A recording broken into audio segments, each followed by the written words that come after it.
परमात्मा की कृपा से हम सब मिलकर पवित्र देव यज्ञों का अनुष्ठान किया है और उसके बाद हम सत्संग के रूप में कुछ आध्यात्मिक विचार चर्चा करते हैं।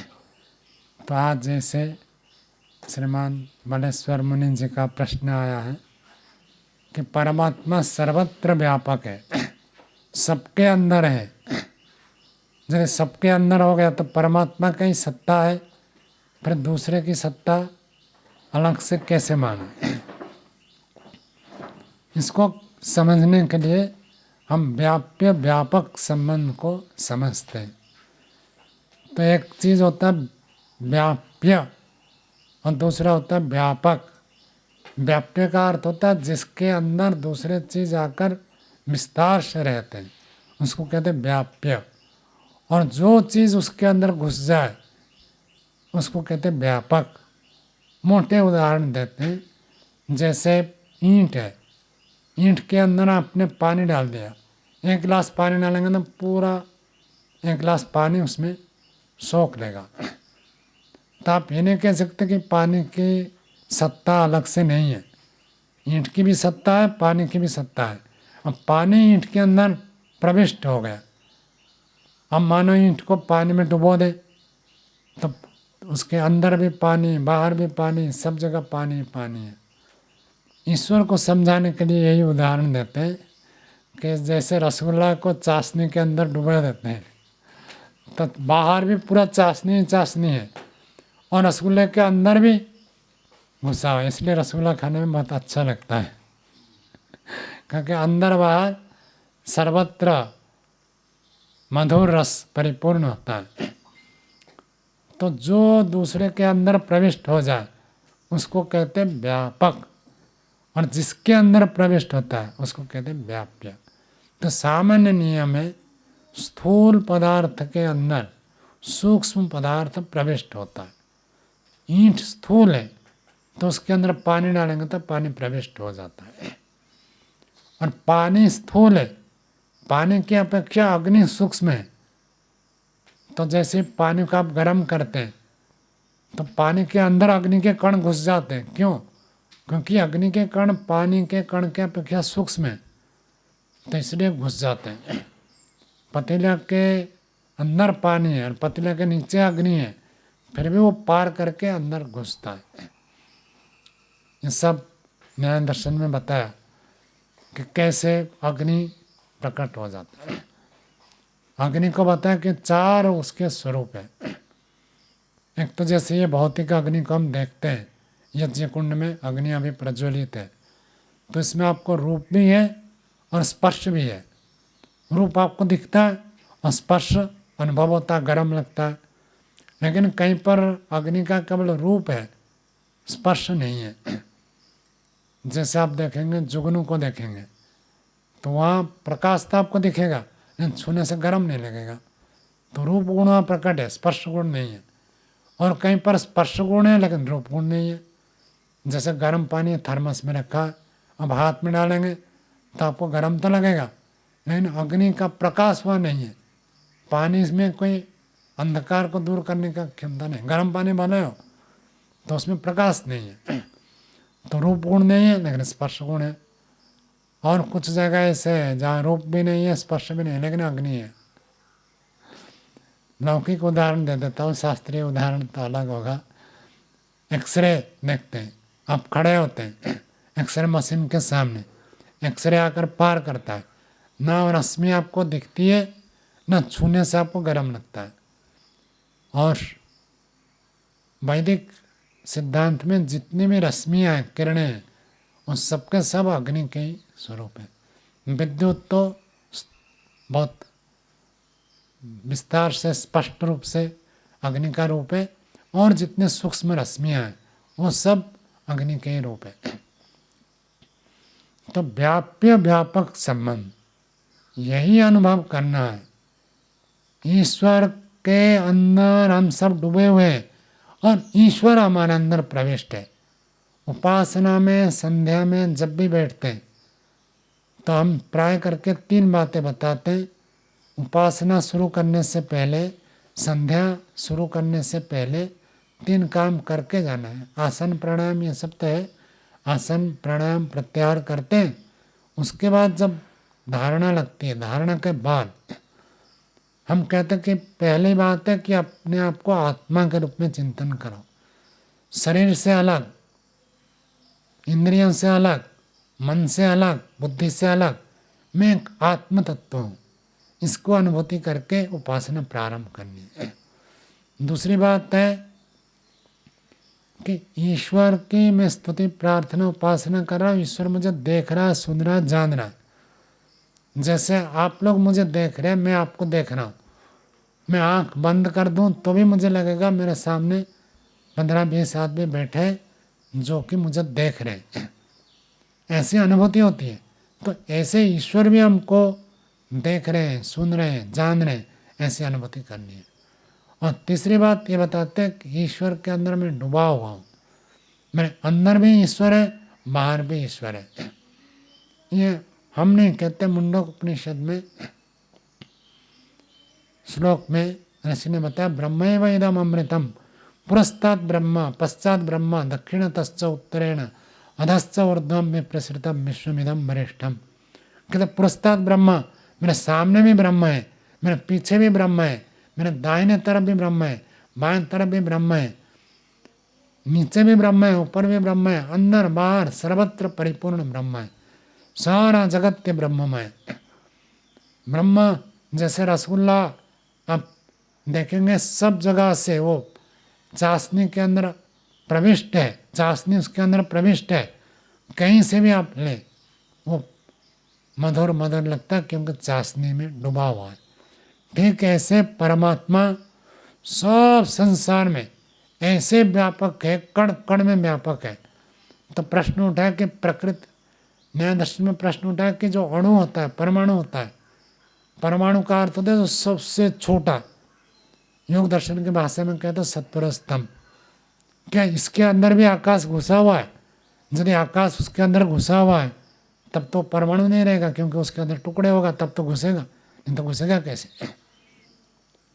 यही बात परमात्मा के ऊपर लागू होता है। जो परमाणु है उसके अंदर यदि परमात्मा प्रविष्ट है तो सबसे छोटा कैसे हो? तो टूट गया ना, उसके अंदर घुस गया। ईंट के अंदर पानी घुस जाता है तो ईंट में छिद्र है तब तो घुसता है। पानी के अंदर अग्नि प्रविष्ट है, छिद्र है, घुसता है। तो यदि परमात्मा सब में प्रविष्ट है, क्या उनमें छिद्र है? कहते हैं ये छिद्र वाली बात तो हमको मोटी दृष्टि से समझ में आती है, लेकिन परमात्मा इतना सूक्ष्म है, उसको कोई छिद्र की आवश्यकता नहीं है। इसको समझने के लिए हम उदाहरण देते हैं, जैसे गुब्बारे हैं, बैलून कहते हैं। उसको आप यहाँ से लेकर देहरादून तक जाएंगे तो बैलून के अंदर जो वायु है, हवा है, वही वायु वहाँ तक पहुँचेगा। लेकिन बैलून के अंदर जो आकाश है उसको आप यहाँ से देहरादून नहीं ले सकते। वहाँ यहाँ का आकाश यहीं रह जाएगा। बैलून को, गुब्बारे को जैसे आप स्थानांतर करेंगे वहाँ के आकाश को वहीं छोड़ देगा, दूसरे आकाश को वो ऑक्यूपाई करेगा, उसको वो धारण करेगा। ठीक ऐसे ही परमात्मा इतना सूक्ष्म है, वो हम इंद्रियों की दृष्टि से सोचेंगे तो कल्पनातीत है। वो तब सूक्ष्मया अग्रया सूक्ष्म दर्शी भी, अग्र बुद्धि जिसकी पैनी नजर होती है, अर्थात बुद्धि अत्यंत सूक्ष्म है। मोटे मोटे पदार्थ को जो जानते हैं वो नहीं समझ सकते। सूक्ष्म से सूक्ष्म और सूक्ष्म और सूक्ष्म ऐसे पदार्थ को जो जानते हैं वही केवल समझ सकते हैं। सूक्ष्मदर्शी व्यक्ति ही उसको जान सकते हैं।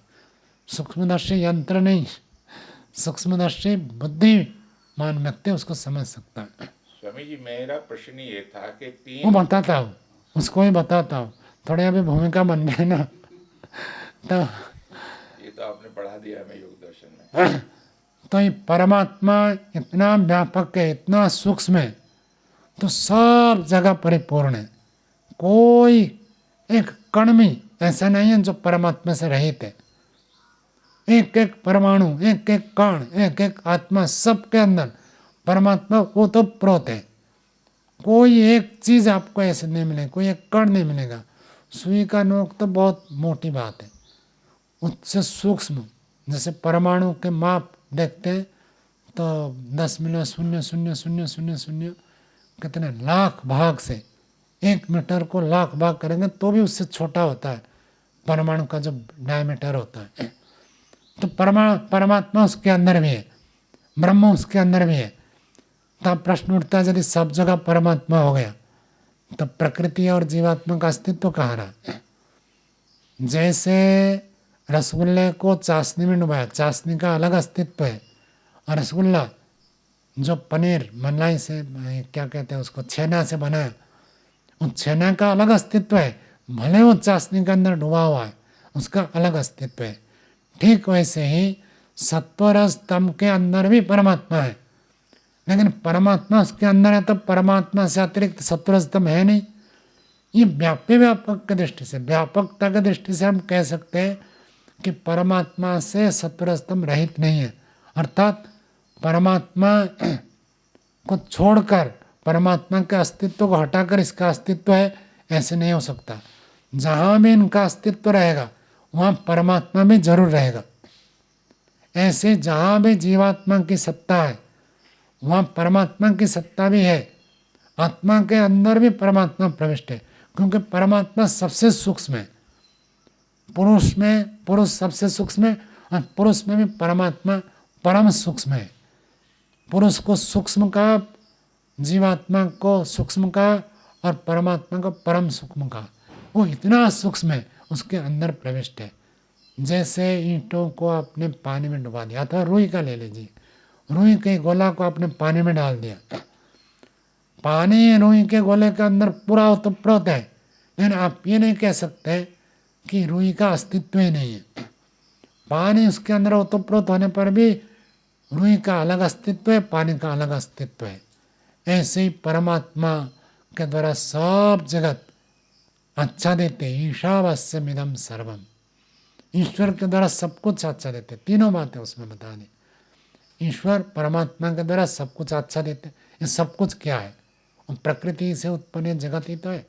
तो जगत जो गए प्राकृतिक पदार्थ, और उसके अगले भाग में कहा तेन त्यक्तेन भुंजिता, कौन भोग करेगा? ईश्वर तो भोग करता ही नहीं, भोक्ता कौन है? तो जीवात्मा को कहते हैं वो भी अच्छा देते, लेकिन तुम त्यागपूर्वक भोग करो। ईश्वर कभी किसी पदार्थ का भोग करता ही नहीं, और ईश्वर इतना विराट है, यदि भोग करे तो सारा संसार उसके लिए छोटा पड़ जाएगा, हमारे लिए कुछ बचेगा ही नहीं। जैसे भीमसेन जी खाते थे तो आधा भोजन वही खत्म कर देते थे, बाकी 4 भाई आधा खाते थे और वो अकेले आधा खा जाते थे। तो ईश्वर इतना विराट है, वो यदि भोग करे तो कुछ बचेगा ही नहीं। तो ईश्वर कभी भोग नहीं करता, और त्याग पूर्वक भोग करने के लिए जीवात्मा का, तो जीवात्मा का भी अलग अस्तित्व है। यद्यपि वो परमात्मा के द्वारा डूबा हुआ हो तो प्रत दाएं बाएं आगे नीचे ऊपर सर्वत्र परमात्मा परिपूर्ण है, फिर भी उसका एक अलग अस्तित्व है। ऐसे प्रकृति का भी अलग अस्तित्व है, लेकिन कोई भी कितना में अस्तित्व है, जैसे आकाश से हटाकर कोई चीज़ आप दिखा नहीं सकते। ये माइक है, आकाश के अंदर है, मेरा शरीर है, आकाश के अंदर है, हर चीज़ आकाश में है। ऐसे ही परमात्मा के अंदर ही सब कुछ है। परमात्मा के बाउंड्री से कोई बाहर नहीं, बाउंड्री के अंदर होते हुए भी सबका अलग अलग अस्तित्व है। आपका स्पष्ट हुआ या नहीं हुआ? ये भी ठीक से नहीं हुआ, अब क्योंकि 3 सत्ताएं अलग अलग का मतलब ये होना चाहिए कि हम ये मानते कि हमेशा से हैं, हमेशा रहने वाली जी, हैं, जी। इनमें कोई परिवर्तन नहीं होता। इसका मतलब ये होना चाहिए कि एक का दूसरे में मिलना नहीं होना चाहिए। अदरवाइज तो ये हमने मानना चाहिए कि परमात्मा ही है, उसी का सब विस्तार है। नहीं नहीं, ऐसी बात नहीं है। आप ऐसे कह रहे हैं जैसे रसगुल्ले को आप बिना चाशनी के खाएं तो आपको खाने का मज़ा नहीं आएगा, इसलिए चाशनी में डुबो कर ही खाते हैं। तो संसार परमात्मा से यदि अलग हो जाए तो हम अलग अलग अस्तित्व कहेंगे। ये एक अलग स्थिति है। पानी को आपने अलग रखा, अग्नि को अलग रखा, लेकिन मिक्स भी तो होता है। केवल आप अब यहाँ देहरादून में तो बहुत सर्दी पड़ती है, दिल्ली में भी सर्दी पड़ती है। आप कहेंगे नहीं पानी तो अलग होना चाहिए, अग्नि अलग होना चाहिए, पानी को गर्म नहीं होना चाहिए। गर्म पानी की आवश्यकता है, ठंडे पानी से आप नहा नहीं सकते। ठंडा पानी उसका आप मूल तो वही है ना, ये 17 स्तंभ मूल प्रकृति, हाँ। उसी से ही फिर पानी भी है, अग्नि भी है सब और कुछ सब है। कुछ है। तो इसी जैसे तरीके से सबका मूल परमात्मा होना चाहिए और सबका विस्तार जो है अलग अलग जगह है। अच्छा चल ठीक। यदि आप ऐसे कहेंगे सबका मूल ईश्वर है, लेकिन व्यापी व्यापक संबंध एक अलग संबंध है और कार्य कारण संबंध एक अलग संबंध है। अच्छा तो आप कार्य कारण के ऊपर जा रहे हैं। आटे से रोटी बन गई, ये जो रोटी बन गई, आटा उसका कारण है, लेकिन रोटी को आपने लेकर चाशनी में डुबा दिया और रोटी का कारण आप चाशनी को नहीं कह सकते। चाशनी अलग चीज़ है, रोटी अलग चीज़ है। तो परमात्मा और जगत और आत्मा, इनमें कार्य कारण संबंध नहीं है। परमात्मा से जगत की उत्पत्ति हुई, अर्थात परमात्मा निमित्त कारण तो है, लेकिन परमात्मा इसका मूल उपादान कारण नहीं कह सकते। निमित्त कारण के रूप में तो ये स्वीकार है, क्योंकि परमात्मा से, अब इसका परमात्मा के अंदर से भी कह सकते हैं, अथवा परमात्मा करता है, उन्होंने बनाया, तब भी आप कह सकते हैं कि परमात्मा से जगत की उत्पत्ति हुई। लेकिन परमात्मा जगत बन गया ऐसे नहीं कह सकते। अब उसको उपनिषद में यद्यपि वचन आते हैं, लेकिन उसको हमको ये समझना आवश्यक है, परमात्मा नित्य चेतन और अविद्या आदि दोषों से सर्वथा रहते हैं, उसमें कोई भी विकार संभव नहीं है। यदि आप कहेंगे परमात्मा से सत्वर स्तंभ बना, सत्वर स्तंभ से जगत बना, तब तो परमात्मा विकार मानना पड़ेगा। परमात्मा में कभी विकार होता ही नहीं है, वो निर्विकार है। आत्मा में भी कभी विकार नहीं होता, लेकिन अंतर इतना है, आत्मा में विकार ना होते हुए भी वो अल्पज्ञ होने के कारण से मिथ्या ज्ञान से युक्त होता है, और जब उस मिथ्या ज्ञान को हटाता है वो मुक्त हो जाता है। तो जीवात्मा के अपना ज्ञान बहुत कम है, साधन मिलते हैं तो ज्ञान प्राप्त करता है, साधन के बिना नहीं कर सकता। और परमात्मा हमारे लिए साधन भी है और साध्य भी है। परमात्मा की सहायता से हम परमात्मा की प्राप्ति करते हैं। तो बड़ा विस्तार की बात है। तो उपनिषद में यद्यपि अनेक वचन आपको ऐसे प्राप्त होंगे, लेकिन परमात्मा को उपनिषद में कहा वो निर्विकार है। न तस्य कार्यम करणम च विद्यते, उसका कोई कार्य नहीं है। जैसे आटे से आप रोटी बना देते हैं, आटे से परोठा बनाते हैं, आटे से पूड़ी बनाते हैं, परमात्मा का ऐसे कोई प्रोडक्ट नहीं है। सीधा स्वतः स्वतः उपनिषद में कहा है कारणम च विद्यते, और कोई उसका इंस्ट्रूमेंट भी नहीं है। हम जगत बनाते हैं, मैं बोलता हूँ तो वहाँ दूर में बैठे तो उनके लिए बोल नहीं सकता तो माइक चाहिए। परमात्मा के लिए कोई माइक की आवश्यकता नहीं है। जो समाधि लगाता है सीधा हृदय में प्रेरित करता है, कोई साधन की उसको आवश्यकता नहीं। ना वो किसी का रॉ मटेरियल बनता है, ना उसको कोई इंस्ट्रूमेंट चाहिए, साधन चाहिए, और ना वो किसी का कार्य है। परमात्मा कभी उत्पन्न नहीं होता, उत्पन्न विनाश ये सब परमात्मा के जो प्रॉपर्टी है, विशेषता धर्म है, उसमें ये है ही नहीं। स्वतंत्र स्वतंत्र वस्तु हो सकते हैं, जैसे आपने ये घृत पात्र को अलग रखा, घी अलग है, दोनों का अस्तित्व अलग है, एक दूसरे में घुलते मिलते नहीं है। लेकिन जब चीनी को आपने पानी में मिला दिया, आप ये नहीं कह सकते कि पानी पानी है, चीनी का अस्तित्व नहीं है। चीनी का अस्तित्व उसमें है। समुद्र में नमक पानी तो है, और पानी को हम जब गर्म करते हैं पानी उड़ जाता है, नमक बच जाता है, दोनों का अस्तित्व है। समुद्र के पानी के अंदर पानी का भी अस्तित्व है, नमक का भी अस्तित्व है। आप वह नहीं कह सकते कि जब दोनों इकट्ठे है तो एक का ही अस्तित्व है, दूसरा का है नहीं, ये नहीं कह सकते। ठीक ऐसे ही सत्वर स्तंभ अपना अस्तित्व अलग रखते हैं, लेकिन परमात्मा के अंदर डूबे हुए हैं। ऐसे ही जीवात्मा अपना अस्तित्व अलग रखता है, लेकिन परमात्मा के अंदर डूबा हुआ है। परमात्मा ऐसे तत्व है, वो इतना सूक्ष्म है और इतना व्यापक है, उसके बाउंड्री से कोई बाहर जा ही नहीं सकता। आज ही हम सामवेद के मंत्र में पढ़े, त्रिपाद ऊर्ध्व उदित पुरुष पादस्येहा भवत पुनः। 3 पादों से परे हमारा जो विचार है कहाँ तक है, भूलोक, अंतरिक्ष लोक, देवलोक, उसके परे क्या है हमारे कुछ हिसाब नहीं है, हमको पता ही नहीं है। इन परमात्मा का सारा संसार विज्ञान के हिसाब से यदि कहें ये संसार कितना फैला हुआ, तो कहते प्रकाश 1 सेकंड में 3 लाख किलोमीटर लगभग गति करता है। और प्रकाश की गति 1 साल में कितना हो जाएगा, 1 सेकंड में 3 लाख किलोमीटर, और 1 वर्ष में कितना। और ऐसे ऐसे पूरे संसार को यदि मापें, प्रकाश को 1 लाख वर्ष लग जाएगा, ऐसे कहते हैं। दिमाग चक्कर खा जाएगा, कल्पना नहीं कर सकते कितने दूर तक ये फैला हुआ है संसार।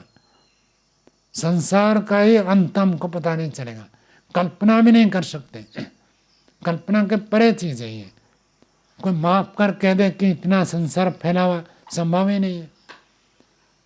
और जो इतना फैला हुआ संसार जिसका और छोर हम कल्पना भी नहीं कर सकते, जानना तो दूर की बात है, वह संसार परमात्मा का 1 पाद में है और 3 पाद खाली है। तो वो भी समझने की दृष्टि से कि परमात्मा का 3 पाद ऐसे नहीं कि संसार जितना हो गया मेजरमेंट उसके 4 गुना कर दें तो परमात्मा का बाउंड्री आ जाएगा, ऐसे नहीं है। वो तो केवल समझाने के लिए बता दिया, क्योंकि यजुर्वेद में ही 32वें अध्याय में कहा यत्र विश्वम भवत्येक नीडम। ये संसार एक घोंसले के समान है और परमात्मा कितना बड़ा है, विशाल वटवृक्ष कितना फैला हुआ होता है, उसमें घोंसला जितना छोटा है, सारा विश्व परमात्मा के सामने घोंसले के समान है। परमात्मा का स्वरूप ही ऐसे विराट है, परमात्मा का स्वरूप ही ऐसे सूक्ष्म है, उस सूक्ष्म होने से सब में प्रविष्ट है। यही अनुभव करना है, चलते हुए मैं परमात्मा के अंदर चल रहा हूँ, मेरे अंदर परमात्मा है। जैसे हमको लगता है मैं हवा में चल रहा हूँ, वायुमंडल में गति कर रहा हूँ, हम सोते जागते उठते बैठते सब परमात्मा के अंदर कर रहे हैं, एक दिव्य चेतना के अंदर। इस भाव से जो रहता है उसका तो कल्याण हो जाता है, वही विवेक ख्याति में स्थित हो जाता है। इसी को ईश्वर प्रणिधान कहते हैं। कभी फिर हम उसके ऊपर चर्चा करेंगे। आज यही विराम देते हैं। ओम।